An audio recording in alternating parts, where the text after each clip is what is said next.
Next question up says, do you think there are reasonable guidelines for the ratio of one rep max between opposite movements, like bench and rowing ability, back strength and abdomen strength?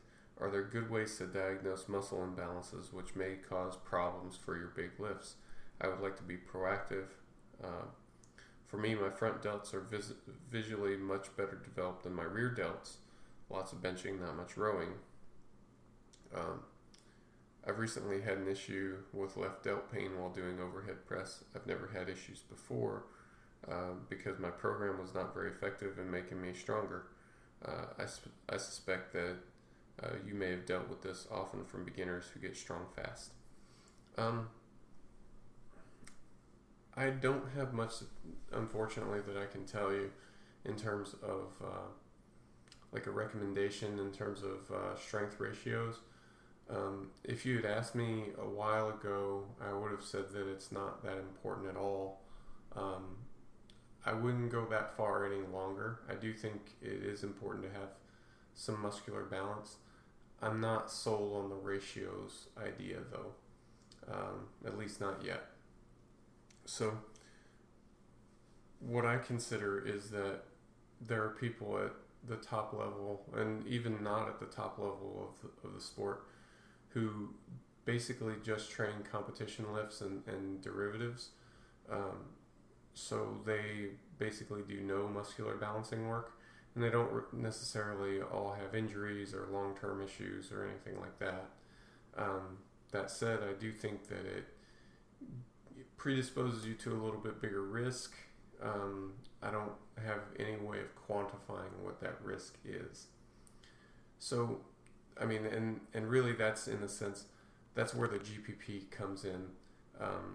It gives you an opportunity to do more muscular balancing work. You do some rows, you do some ab work, you do some of these movement patterns that you don't often get to do. That's also where the restoration training comes into play. If you're sticking with guided programming for a length of time, then you're going to come up on these restoration blocks.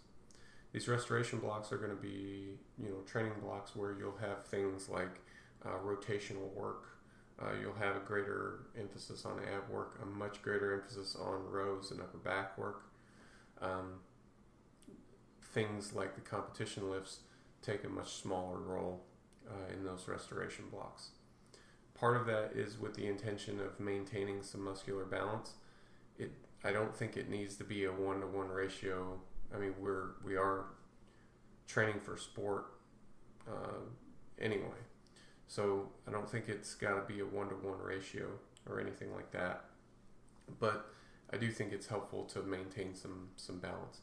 Also, in the name of just kind of unpacking this idea a little bit more, this muscular balancing idea.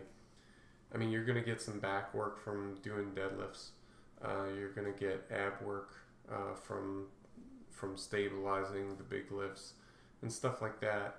And if a stabilizer is playing a significant role in any of these lifts, then it's going to be trained to a limited extent by just practicing the lift. So don't feel like you're going to get completely imbalanced just by training the lifts. But by having some dedicated phases where we'll do more concentrated doses of those neglected movement patterns, I think you get a better overall effect from it at the end of the day. It helps keep us healthier. It helps keep us progressing a bit more consistently. That's where I stand on it now. Jake, our movement specialist, probably has a different opinion on that than I do. And my opinion may evolve on that, but for now, this is my best understanding. That's kind of where I stand on this sort of thing. So hopefully that helps you. Feel free to write back.